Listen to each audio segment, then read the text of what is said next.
There are some phone calls you remember for the rest of your life, not because of what the person said, but because of who was supposed to be on the other end. This story takes place in a small apartment building in Cleveland, Ohio, and according to the man who lived through it, he still refuses to walk past apartment 307. His name was Daniel, and this is what happened. Daniel moved into the building in November. It wasn't a nice place. The hallway smelled like old carpet. The elevators made strange noises, and half the lights on the third floor didn't work. But the rent was cheap and Daniel needed cheap. His apartment was 305. Right next to it was apartment 307. The first thing Daniel noticed was that 307 looked different from every other door. There was no nameplate, no welcome mat, and the doorknob had been wrapped in a thin piece of black tape. One evening, Daniel asked the building manager about it. The manager's expression changed immediately. He simply said, "Don't worry about 307. Daniel laughed. "Why?" The manager looked down the hallway, then quickly replied, "It's been empty for almost 2 years. 3 nights later, Daniel was sitting on his couch watching television. It was 2:13 a.m. His phone suddenly rang. The caller ID showed apartment 307. Daniel started at the screen. He thought it was some kind of building intercom system. So he answered, "Hello." Nothing. Then he heard breathing, slow, heavy, right next to the microphone. Daniel said, "Who is this?" A man's voice whispered, "Daniel." He froze. The voice continued, "Don't open your door." Then the call ended.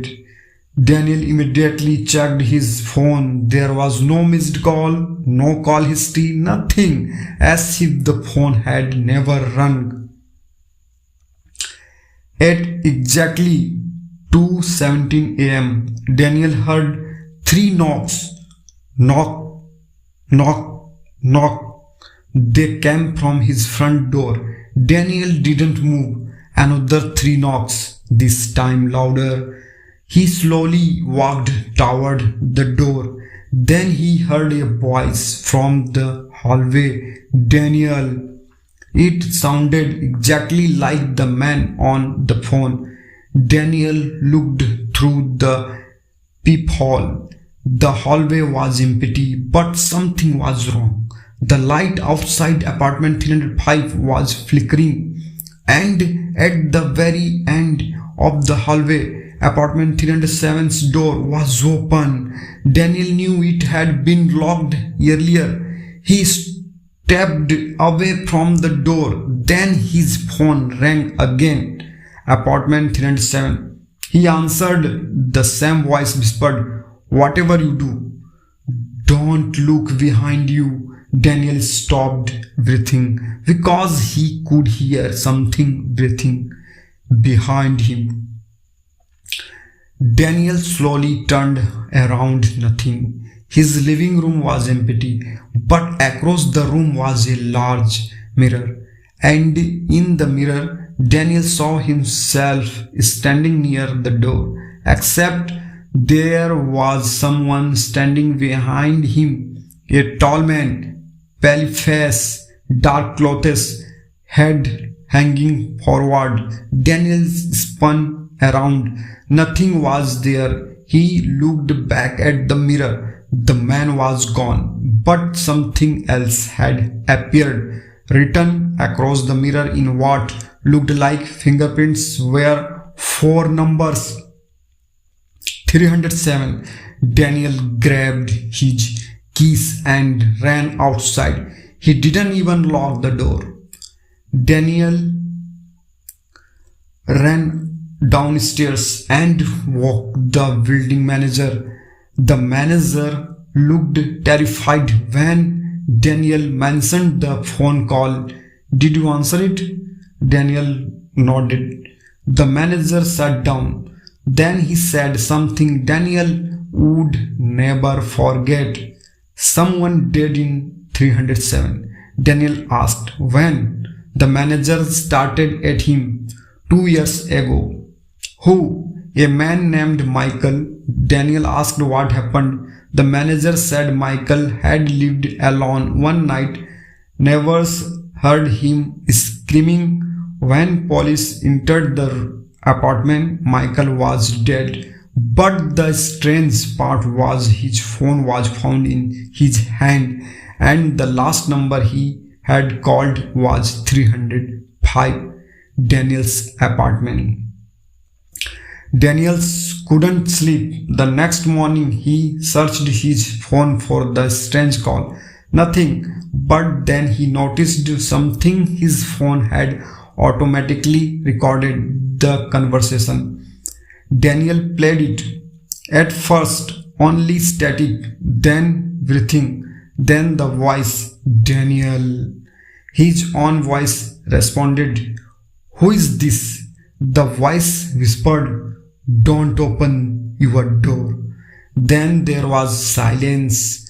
Daniel played it again. This time he noticed something he hadn't heard before. Very quickly, behind the voice, someone was knocking 3 times. Knock, knock, knock. Daniel checked the time stamp. The recording had been made at 2:30 a.m. But Daniel noticed something impossible. The recording was 7 minutes long. He remembered the call lasting less than 30 seconds. He listened to the last few seconds and heard a whisper, not from the mysterious man, from his own voice. It said, I am already inside. The afternoon Daniel went back upstairs with the manager. Apartment 307 was locked. The manager refused to open it.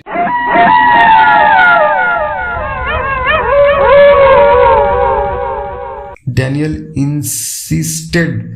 Eventually, the manager unlocked the door. The apartment was completely empty. Dust covered everything. There was no furniture, no electricity, no telephone, nothing except one thing. A small old phone sat on the floor. The manager started at it. That wasn't here. Daniel walked closer. The phone suddenly rang. Both men froze. The screen displayed 305, Daniel's apartment number. The manager grabbed Daniel's arm. Don't answer! But the ringing stopped. Then Daniel's phone rang. Same number. Apartment 307. This time Daniel didn't answer. The call went to voicemail. A few seconds later, a notification appeared. New voicemail. Daniel played it. It was his own voice, crying, breathing heavily, and saying, Daniel, you should not have come upstairs. That night, Daniel stayed at a friend's house at exactly 2:13 a.m. His phone rang again. Apartment 307. He ignored it. The call stopped. Then next message appeared. Open your door. Daniel deleted it. Another message appeared. I am cold. Then another. Please let me in. Daniel switched off his phone. 5 minutes later, his friend's front door shook. 3 knocks. Knock, knock, knock. Daniel's friend whispered, Are you expecting someone? Daniel shocked. Are you expecting someone? Daniel shook his head. Then they heard a voice from outside. Daniel, it was Michael's voice. Daniel's friend looked at him. Who is it that? Who is that? Daniel didn't answer. Then the voice changed. It became Daniel's own voice. Please open the door. Daniel left Cleveland the next morning. He never returned to apartment 305. Months later, he searched online for the building. The property had been sold. The new owner had renovated the entire third floor. Except apartment 307, it remained sealed. Daniel eventually moved to another state. He changed his phone number, he changed his email, and for almost a year, nothing happened until one night at 2:13 a.m. His new phone rang. Daniel looked at the screen. There was no caller ID, just one word, 307.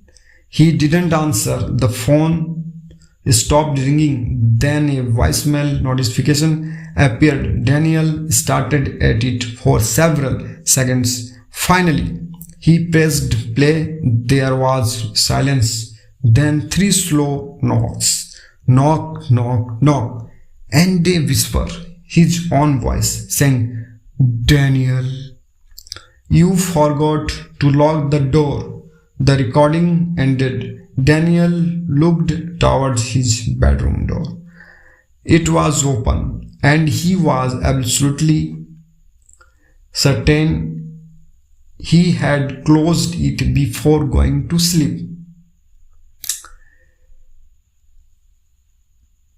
To this day, Daniel refuses to explain what happened next. He only says one thing: if you ever receive a call from a number that should not exist, don't answer it, because sometimes the person calling you is not trying to talk to you.